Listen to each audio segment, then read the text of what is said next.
Bonjour à tous, donc moi je suis venu vous présenter ProcessOut que j'ai cofondé avec Cyril que vous avez là-bas. Je suis venu vous parler des paiements. C'est pas forcément très sexy, mais il y a beaucoup d'argent en jeu et donc ça devrait quand même vous intéresser. Je ne sais pas si vous savez, mais les paiements en ligne, c'est loin d'être un sujet trivial. C'est très complexe techniquement, ça coûte cher et très souvent vous êtes assez peu satisfait de la performance en fait, de votre provider de paiement. Pourquoi c'est complexe? Parce que entre 5% et 40% des transactions échouent en fonction du type de carte, de la zone géographique, du type de marché du marchand.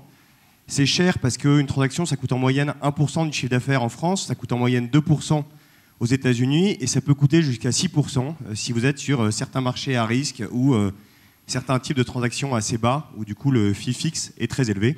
Et puis c'est disappointing parce que l'intégralité des providers du marché vous explique qui sont les meilleurs, les moins chers. Mais dans les faits, vous vous retrouvez en fait avec une part importante de votre chiffre d'affaires qui est cannibalisée par le PSP et des PSP qui ne scalent pas forcément toujours bien avec la croissance de la boîte. Et donc c'est pour ça que quand vous regardez des boîtes comme Amazon ou Dropbox, elles embauchent des experts de paiement en interne. Dropbox a plus de 20 personnes qui bossent full-time sur le paiement. Et ce que font ces gens, ils intègrent plusieurs solutions de paiement pour ne pas être dépendants d'une seule. La deuxième chose, c'est que quand ils ont plusieurs solutions de paiement, ils définissent des règles pour arbitrer entre ces solutions. Par exemple, la transaction Visa en France sur un montant de 100 €, je vais l'envoyer vers Adyen.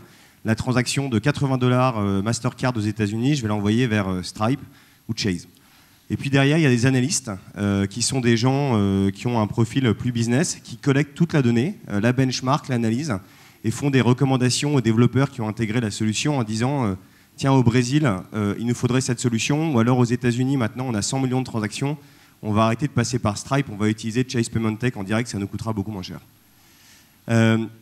Et puis de l'autre côté, vous avez plein de boîtes en croissance qui font entre 1 et peut-être 200 millions, qui n'ont pas le temps ou les moyens d'investir dans ces équipes de paiement, et qui aujourd'hui sont bloqués avec un seul provider de paiement. Quand la boîte grandit, qu'elle veut entrer sur un nouveau marché, sur une nouvelle typologie de clients ou sur un nouveau type de business, le PSP n'est pas forcément le meilleur. Et donc c'est là qu'on commence à rencontrer des complications. Et donc nous, ce qu'on a fait avec ProcessOut, c'est qu'on a créé une solution qui est une sorte de Payment Team as a Service, où depuis une seule API, donc pour ceux qui ne sont pas tech, une API c'est une petite brique de code que vous pouvez intégrer à votre site et comme ça vous appelez un autre service, donc en l'occurrence ProcessOut. Vous pouvez activer en un clic n'importe quelle API de paiement. Vous êtes complètement flexible, vous n'avez plus besoin des développeurs pour modifier votre infrastructure de paiement. Ensuite, on a un système de smart routing, c'est un algorithme qui, quand une transaction arrive sur la plateforme du marchand en temps réel, on l'analyse et en fait on la route vers la meilleure solution pour diminuer les fees et pour maximiser le taux d'autorisation, le pourcentage de transactions qui réussissent.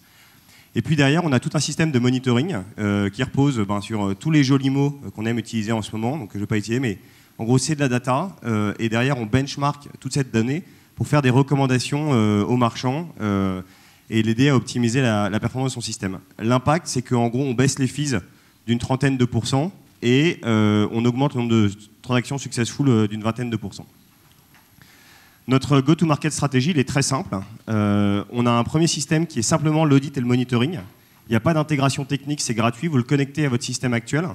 Il récupère la donnée, il la passe dans nos algos. Et là, il vous fait en gros tout un rapport en vous expliquant exactement combien vous payez, combien vous devriez payer, quelle transaction plante, pourquoi elle plante et qu'est-ce qu'il faudrait faire pour qu'elle ne plante pas.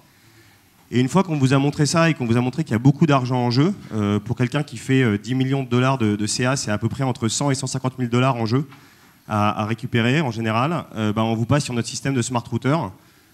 Et donc là, il y a une intégration technique, mais il y a de l'argent à la clé, et puis c'est payant, mais il y a également de l'argent à la clé.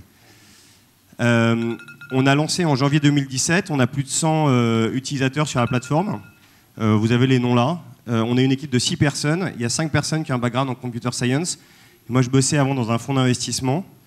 Et en gros, en conclusion, c'est la value prop, vous l'avez, notre traction, vous l'avez aussi, et la prochaine étape, c'est qu'il faut qu'on aille à 2 milliards de transactions analysées. Voilà, merci beaucoup.